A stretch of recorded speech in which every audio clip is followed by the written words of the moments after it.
abot kayak gendong genderuwo kira-kira begitu. Padahal itu hanya fenomena tubuh eterik. Gitu ya. Berarti ini sesat level 2. Kesalahannya yang salah berpikir lagi gitu, salah menggunakan prasangkanya lagi. Baru level 4. Nggih, itu alam mental. Nah, ini sering terjadi. Alam mental itu alam untuk memvisualisasikan bentuk rupa ya dan bentuk-bentuk bidang, bentuk garis, bentuk ruang, alam ruang. Ini alam ruang. Maka terkadang meditasi ketemu cahaya, ketemu sosok berjenggot, ketemu Nyi Loro Kidul, ketemu mbahmu, ketemu sosok berudeng, ketemu sosok wes macam-macam, ketemu Dewa Cikung, wes tergantung informasi yang dia dapat. Enak sing ketemu Kuan Im, enak sing ketemu Kuan Kong, banyak. Itu alam mental. Data memori yang dipersonifikasikan dari apa? Memori panca indera yang pernah diserap dari waktu ke waktu. Takdir kuwi dijalani apa dicipta? Saya dibenari premise. Lah nek wis dicipta terserah dilakoni ya apa? Yang benar terserah ya, itu terserah perspektif kesadarannya, bergantung perspektif kesadarannya. Kalau ada orang yang masih nyaman bahwa takdir itu adalah dilakoni dan itu sudah garisnya urip, monggo, gitu, monggo boleh. Kalau nyamannya itu nanti nek tak kasih tahu malah terganggu. Atau nek aku dewe mengembangkan ada perspektif orang takdir itu bisa dicipta dari diri kita, monggo. Intinya hanya mengajarkan orang itu kepada madep mantep dulu, mantepnya apa itu dulu yang dilakoni, tidak usah terlalu ngoyo, nanti akan berubah sendiri alon-alon. Kedua-duanya tidak bisa saya salahkan dan tidak bisa saya benarkan karena bergantung kepada setiap tingkat kesadaran orangnya sendiri-sendiri. Gusti itu ora ono salah bener, salah dan bener itu cuma ilusi. Gusti itu manunggal, elek apik kuwi jadi siji. Jangan dipisah-pisahkan. Kira-kira begitu ya. Terus apa mau? Oh, aduh modar lagi orang meditasi tersesat kok tersesat meditasi. Saya kiko rada rawan ya, bentar. Iya, ini ya aku gak ngomong sesat. Sing nekone tersesat jenengan loh ya. Jadi saya cuma ngomong bahwa jagat alam kita itu terdiri dari 7 lapis tingkat kesadaran dan tingkat perangkat. Ya, ada bahasa Sanskerta ngomongnya anomaya kosa, pranomaya terserah, pakai artikulasi mana pun boleh. Wong Islam enek sing ngarani alam wahdat, akadiyat terus boleh. Tapi saya pakai bahasa yang milenial ya. Jadi kesadaran tubuh kita yang pertama itu kesadaran fisik, kedua eterik, astral, ketiga eterik, keempat mental, kelima spiritual, keenam kosmik, ketujuh nirvanik.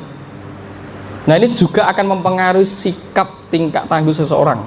Nah ini tadi saya tak jelaskan dari Punggawa, Satrio, Satrio Pinandito, Ratu, Begawan, gitu kira-kira gitu ya. Ini ditakar di dalam tingkatan kesadaran hierarki manusia. Masih ada orang yang mempercayai tingkat kesadaran kulit boleh orang Islam memaham sebagai syariat. Akhirnya dia butuh rule atau aturan yang dibuat atau distandarisasi untuk kepentingan proses. Ya, jadi orang kena disalahke. Yang kedua nanti dia akan mulai memasuki fase namanya astral. Itu tubuh uap. Berarti ketika dia sudah mulai masuk di tubuh astral itu bisa jadi dia mulai melihat asap gitu ya. Terus kadang dulu awake dhewe iku gampang merinding itu karena dia sudah berkaitan dengan tubuh astral, memiliki kemampuan masuk di medan astral. Jadi meditasi terus kok merinding ya kan ndang-ndang enek demit teko. Lah itu kan konsepsi pikiran karena dia sudah mendapat informasi bahwa demit itu mengerikan gitu kan. Akhirnya merinding itu sebenarnya adalah fungsi astralnya bekerja karena sudah dapat informasi bahwa hantu itu mengerikan, modar dia nggak melanjutkan meditasi nih. Itu mungkin tersesat step pertama. Karena sesat pola pikir, sudah mendapat program, ya. Makanya jangan menyalahkan para guru zaman dulu, para wong pini sepuh. Itu zaman biyen gak didudi dhisik, penting lakonono sik kan gitu toh. Itu kan juga bijak. Tapi artikulasi itu terkadang sudah tidak harus dibutuhkan di era zaman saiki. Di era globalisasi serba pengetahuan tersebar sangat luas, kita harus benar-benar menandingi pengetahuan yang sangat banjir secara drastis ini. Nek enggak nanti nalare ciloko, karena bumi manusia sekarang sudah memadat. Nek randang didandani pola nalare berbahaya. Makanya boleh melakukan dari ranah luar terus akhirnya dibawa ke dalam. Kalau dulu ke dalam keluar, gitu kan kira-kira gitu kan. Nah nanti masuk di alam eterik. Nah itu tubuh nyawa, itu tubuh listrik, ya. Jadi di dalam alam eterik ini biasanya, jadi enek orang pas meditasi duduk merasa dia geringgingan gitu kan, terus kepenet gitu, kok aku enek sing terus diomongin aku diencok ya apa kan gitu, aku kena pengikutnya salah kaprah meneh. Jadi itu sebenarnya fenomena kelistrikan Anda sedang bekerja untuk mengurai darah yang memejal, daging yang memadat, karena struktur tubuh kita itu kan sudah banyak difungsikan, akhirnya mengendap, akhirnya menjadi kekakuan otot, ini nek bahasa medisnya. Maka terkadang ada kecenet apa ya gak apa-apa dipijeti oleh tubuh eterikmu sendiri gitu ya. Nah itu wajib disalahpakai karena dapat info nek bahwa iki meditasi ning isor ruwet iki kuwi mbiyen digoni ndruwo dan lain sebagainya, terus mikir iki ketempokan ndruwo abot kayak gendong gendruwo iki kira-kira begitu. Padahal itu hanya fenomena tubuh eterik. Gitu ya. Berarti ini sesat level 2. Kesalahannya yang salah berpikir lagi gitu, salah menggunakan prasangkanya lagi. Baru level 4. Itu alam mental. Nah, ini sering terjadi. Alam mental itu alam untuk memvisualisasikan bentuk rupa ya, dan bentuk-bentuk bidang, bentuk garis, bentuk ruang, alam ruang. Ini alam ruang. Maka terkadang meditasi ketemu cahaya, ketemu sosok berjenggot, ketemu Nyi Loro Kidul, ketemu mbahmu, ketemu sosok berudeng, ketemu sosok wes macam-macam, ketemu Dewa Cikung, wes tergantung informasi yang dia dapat. Enak sing ketemu Kuan Im, enak sing ketemu Kuan Kong, banyak. Itu alam mental. Data memori yang dipersonifikasikan dari apa? Memori panca indera yang pernah diserap dari waktu ke waktu. Termasuk saat dikandung ibu. Ibumu kulino diceritani demit ae bentuk ning jabang bayine, akhirnya alam bawah sadare bayine isine demit tok. Akhirnya mergo ibune ceritane zamane mbahe terus akhirnya bayine iki isine mbahe tok. Personifikasi mbahnya tok. Akhirnya ketemu nggo jare, aku mau ketemu wong nggo jare di dalam meditasi. Ya boleh. Tapi Anda tidak boleh melekat ke situ. Engkau ndak meledu-meledu. Yang meledu adalah diri Anda sendiri. Anda akhirnya mencipta, aku kok oleh dawuh ya. Aku ketemu Mas Tunjung dalam meditasiku, aku kan jegur sumur lah ciloko iki. Padahal aku orang ngongkon gitu ya. Dan akhirnya dia masuk sumur malah celaka kan gitu. Nah ini yang hati-hati. Selama aspek itu menurut, makanya sadar itu penting, menyadari. Meditasi itu latihan sadar. Selama aspek itu menurutmu mampu dan bermanfaat untuk koordinatmu melakukan, ambil. Selama itu tidak masuk akal, ojo sik ya, jangan dipakai. Ini sesat taraf keempat. Apa meneh sing ganggu pikiran meneh, alam bawah sadar lagi gitu ya. Baru aspek spiritual. Di sini kira-kira wis gak meledu, kira-kira secara analis gak meledu. Karena makanya orang zaman dulu itu goda yang paling terbesar di dalam perjalanan spiritual memasuki gelombang yang bersebut niskala, alam kesadaran itu adalah alam mental. Alam cipta. Ya, alam kumoro ya. Alam kumoro ini yang mengganggu kita. Makanya tradisi Jawa kuno itu ada beberapa laku-laku ekstrim ya, mohon maaf, ada beberapa laku ekstrim yang disebut tantra bairawa, aliran pangiwo ngono ya. Jadi dia seperti empu tantular itu bertapa berkalungan usus mayat, kan mengerikan sekali itu. Empu prapanca bertapa di usus perut kebo ya. Kenapa? Terus ada tradisi kue ziarah kubur. Terus dulu ada Pancamakara Puja, tradisi menyembah Batara Durga. Itu maksudnya apa? Itu maksudnya untuk melatih kegetiran dan kengerian kita itu lepas, karena itu mempengaruhi mental kita.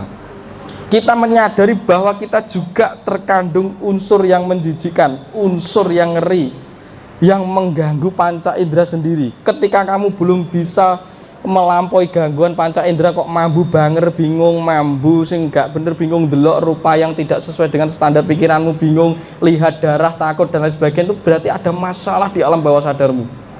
Kamu mendapat sesuatu yang masih getir dan luka batin yang parah. Makanya delok wong kena getih ngeri, delok apa-apa ngeri, ini dilampaui semua. Karena sejatinya kita harus berhijrah dari alam itu. Kira-kira begitu. Nah, di kuburan tradisi ini masih dipakai. Ziarah gitu loh, ziarah makam gitu. Nah, sebenarnya orang yang bertapa di kuburan itu coba sirik-sirik, dia tidak memuja hantu dan demit, dia melatih mental. Makanya mbah-mbah kita itu neng isor uwit, di dalam sungai, di dalam gua yang angker, di dalam gua sing katanya ada siluman harimaunya malah ditekani. Karena itu untuk menggempur aspek mental. Seorang pendekar itu nek urung lulus juga sabuk ning kuburan belum disahkan jadi pendekar. Karena apa? Mental harus mateng. Mental yang mateng tidak mengganggu kesadaran, rasa dan berpikir. Nek arep perang akhirnya titis, roh musuhnya arep manah gak kelewat. Lah pas arep manah musuhnya terus kita dipanah kok malih ulodi dhek mlayu ora sida gitu. Perangnya dia kalah. Kira-kira begitu. Jadi alam mental ini alam yang harus benar-benar ditransendensikan, dilebur kita tenanan, harus ditangani. Dari setiap kita ini loro mental, makanya enek psikolog. Psikolog ini akhirnya mendirikan psikolog dan psikiater itu untuk membantu wong-wong sing loro mental. Karena ternyata kita itu tersesat di alam mental kita sendiri. Kira-kira begitu ya Mas Indra. Baru nanti masuk di alam spiritual. Alam spiritualnya alam sadar penuh. Malah ora eneng apa-apa. Di situ alam kesukacitaan, alam ayem tentrem yang tidak bisa diartikulasikan, pengalaman intim. Makanya dilambangnya sebagaimana kamu seperti seks yang nikmatnya tiada tara. Aku ya maksudnya kuwi. Jangan disalahpahami ya. Kira-kira begitu. Baru nanti ketika sudah berhijrah itu Anda transendensi lebur kepada memori kosmik. Karena dirimu juga terbentuk dari panca mahabhuta. Geni balik ning geni, banyu balik ning banyu, lemah balik ning lemah, kembalikan semua memori itu dan melebur. Akhirnya nirvanik, suwung, hamengku ono. Tidak menjadi masku mambang. Kamu menjadi sesuatu yang belum terjadi sebelum kama petak dan kama putih, kama bang bertemu. Jadi masku mambang hilang lenyap seperti murni gadis perawan ibu murahnya isi nopo wetenge. Kira-kira begitu. Dari ora ono dadi ada terus kembali ke tiada. Wes, itu ya kira-kira. Nek enek sing kurang paham tekok meneh. Kira-kira tak kutahne kabeh ora ngurus. Karepmu engko kowe mudeng apa ora terserah. Nanti cari guru yang lain nek ora mudeng. Oh, yo. Sik nyapo nabi iki kok lanang ngene ya. Sik iki tradisi apa sik? Nek tradisine Nasrani anak wedoke nabine. Wah, kowe kurang maca literatur. Gini ya. Jadi fenomena kenabian itu kan pada waktu itu harus menurut saya itu kita lihat sejarah ya, bukan aspek untuk merendahkan satu sisi ajaran dan lain sebagainya, tidak, kita sengkuyung bareng-bareng karena ini bahan untuk melengkapi perjalanan kita, menambah konsepsi kita.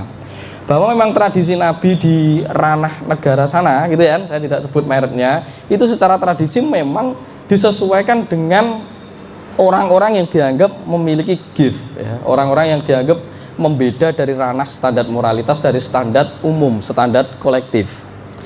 Nah, orang-orang yang diberi gift ini atau diberi nubuat atau diberi mukjizat itu dianggap atau dikasih tanda di dalam kitab dia adalah nabi.